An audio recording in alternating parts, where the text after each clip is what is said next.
and people could scan your stuff, because you'll go there empty-handed, but you're gonna leave out there with at least 10 to 15 business cards. Because I think it was last year I did the sickle cell thing on, was it Nathan's Fiddle Square? Oh, right. Yeah, down in Nathan Phillips Square. I just did make it know, let me just bring some sauces and some seasonings. And I think I brought a couple of hot chocolate mix that I made. I had a little booth. I'm like, yeah, no, I'm like, the weather's kind of crap. Nobody's gonna come by. And people just coming by asking me whatever. And I was networking. I was like, this is, for me, it was odd. Like, I was like, this is odd.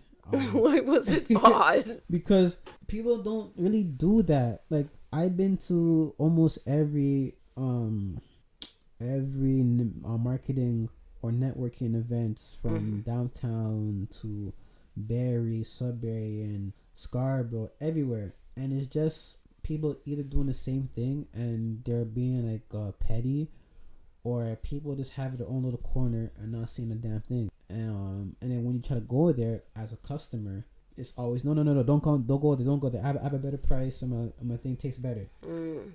But for you, it was like, yeah, go there, and then when you're done here, check out this young guy over here. Like, you know, he's special. He has some good stuff. And then when they come to me and I tell them, oh, that guy in that booth told me to come see you. I was like, huh? I'm like, what? And he goes, yeah, he told me to come see you. And I was like, oh, okay.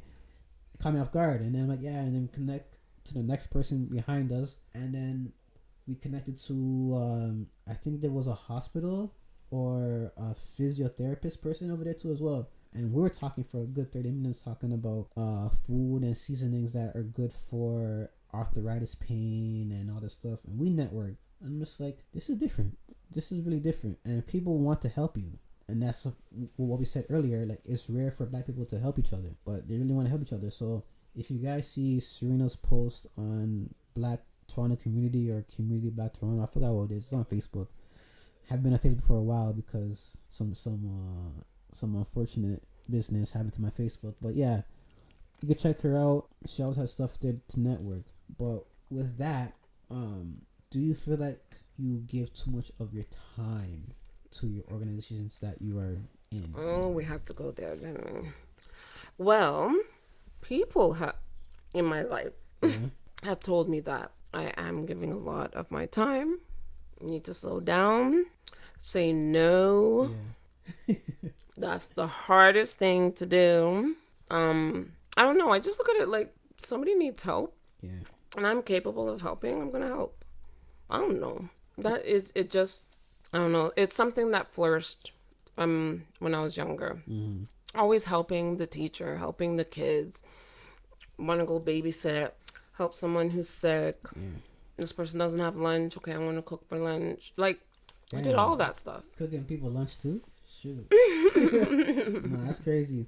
No, because I always think that people need me time. Mm-hmm. It doesn't matter if you're 4 figures, 6 figures, 7 figures, 10 figures, doesn't matter. You need your me time to recharge yourself. And I've known you for a while now, and I feel like you have no me time. Yes, I bother you from time to time too, when it comes to certain stuff. And then something I got to say back, you know what? Serena has about like 10, maybe 12 organizations she has to deal with. Then on top of that, she's kind of an Uber driver to some of her friends and some of her colleagues and some of the little kids or members that need to get stuff. And on top of that too, she has to cook, see your mom and see your dad and the stepmom. When is her time? Let me just I'll call you whenever. Like, you know what I'm saying? Like, sometimes you need to just turn off your phone. Well, it's so interesting because today I just told my daughter, I said, I'm going to put my phone on Do Not Disturb. On Do Not Disturb for the next couple of days. Because I got some stuff to do. Yeah, because I know you want to for myself. Yeah. I need to do stuff for myself. I mean, just before COVID, though, I think from late last year, just before COVID, I was trying to take some me time, and that would be my Mondays. Mondays was my personal day. That was recommended by my doctor only because he recognized that he's wondering as well. Yeah. What do I do for fun? Nothing. You know, what do you do for fun, Serena? I'm like, sleep? I don't know. And, he's like, when last did you feel joy? And I'm like, joy? I'm like, I don't know. So I said, well, in order for me to even get close to that, I would have to take the time out for myself. And that's when I started taking the Mondays for myself. So people knew, don't call Serena on Monday. Don't bother her. Or you can email her or whatever, but don't expect her to answer you till the next day kind of thing. And it kind of worked. Kind of works. But then COVID hit and that all went to hell. Yeah. So I'm just back to whatever. Well, technically, you're slowing. Technically, COVID slowed you down. It did. Because if it wasn't for COVID, you'd have been all over the place. I would be booked every single weekend. Yeah. For some kind of function. Yeah. Some kind of dinner dance. Some kind of event, anniversary, something. All the way up to next week. Yeah. Because we'd have the Christmas party too and all that stuff, yeah. Yeah, so pretty much COVID kind of saved you. It did. Kind of saved you. It did. You know what? I was so happy for the lockdown. I actually sat at home. I'm like, oh, I get to cook now anytime. As many times as I want. Yep. And eat. That's it. It was the best thing ever. And watch TV. If you ever watch TV. Then watch my movies. Catch up on my movies. That was the best at the beginning. I was very happy for it. I didn't mind. It didn't bother me whatsoever. So these are my last two questions. Question number 1: what have you learned in 2020? What have I learned in 2020? Yeah. I learned that when I speak, people actually want to hear.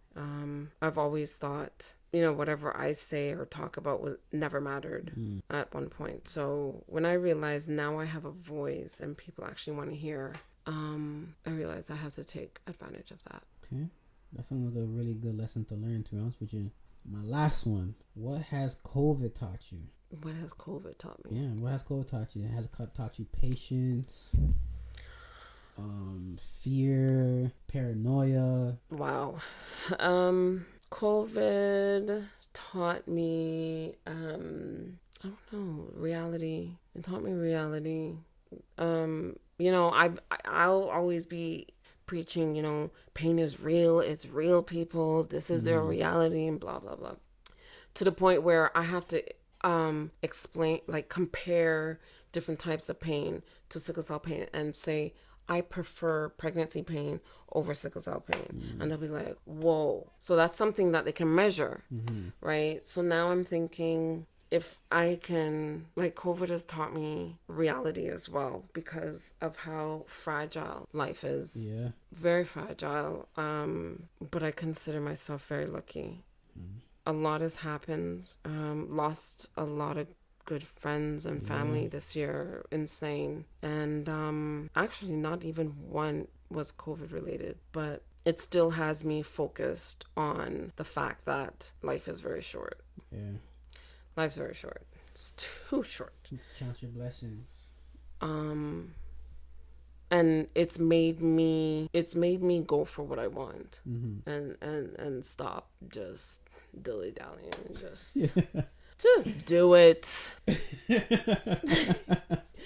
Just do it. Yeah, there's no time to waste. I always tell you the same thing, just go for it, man. It's life's too short for politics. Life's too short for bullshit. Just do what you gotta do. It doesn't work out, it's call it a day. Yeah. You know what I'm saying? But thank you once again. I think this was long overdue. We're both dealing with some stuff, and this whole year it's been ups and downs. And I also forgot to. She also helped me out with a few of the models that I have on the website as well. She's the talent or model searcher or seeker. I forgot the title of her thing is, but you gave me the title, so yeah, I forgot. You know what I'm saying? I want to say a talent search or something like that. Oh my god! She'll find me models that will suit to the shoot needs. I'm always grateful for that. I always say thank you, and I never just say whatever. I always put it towards yo, you don't really have to do this, but she really does do this. A lot of people don't do that no more. A lot of people don't network. A lot of people don't help each other out, which is sad. Hey, Tabswell is a great businessman. Yeah, I tried. If you don't know, now you know. Yeah, I tried it, but people still trying to hate. But it is what it is. But thank you again, Serena. Thank you. I want to say this is episode 4 of the one-on-ones. I want to say episode 4. I do too much stuff right now. I always forget. I think this is episode 4. Is there any socials that you want to put out there so people could buy your merch or see your process? Well, as my friends say, I'm terrible with advertising. Yeah, my merch is I Am a Walking Miracle. So you can find me on IG for now. Website under construction. Okay. So I Am a Walking Miracle on IG. All right, you heard it here, guys. Also update, we are finally on Spotify. So all of our old episodes that are on YouTube, I think we have 13 or 14 episodes on YouTube. They're going to slowly integrate to Spotify. So once a week, we're going to be uploading our old stuff. But if you want to see our newest content, it's always on YouTube first. Like I always said, this is more than a podcast. This is a network. We have plenty of playlists from me cooking, me and Mo doing our bike life tours around the city on our bikes. We have media coverage from events that we do. We do media production as well for podcasts that need the video aspect or even need our equipment. We also have that as well. We do information panels. We do interviews with camera. With video from local events, people that are in the community, and also friends and family. I think we have at least a good 12 playlists, so you cannot get bored with our content. Everything there is for everybody, and also we have clips as well. So if you don't want to listen to the whole podcast, which is fine, we break down each podcast to every 15 or 25 minutes. So you could take 15 minutes here, another 15 there, vice versa. So like I said again, this is Taz from the Den of Owls podcast. Thank you again for Serena for coming through, or should I say I came through. And we got this happening. Thank you. No problem. See you guys. I want to say next episode 14 with the 6 of us. I want to say next week. God knows, because of lockdown. So hopefully next week you'll have a new episode on YouTube first and then on Spotify. All right, guys. Later.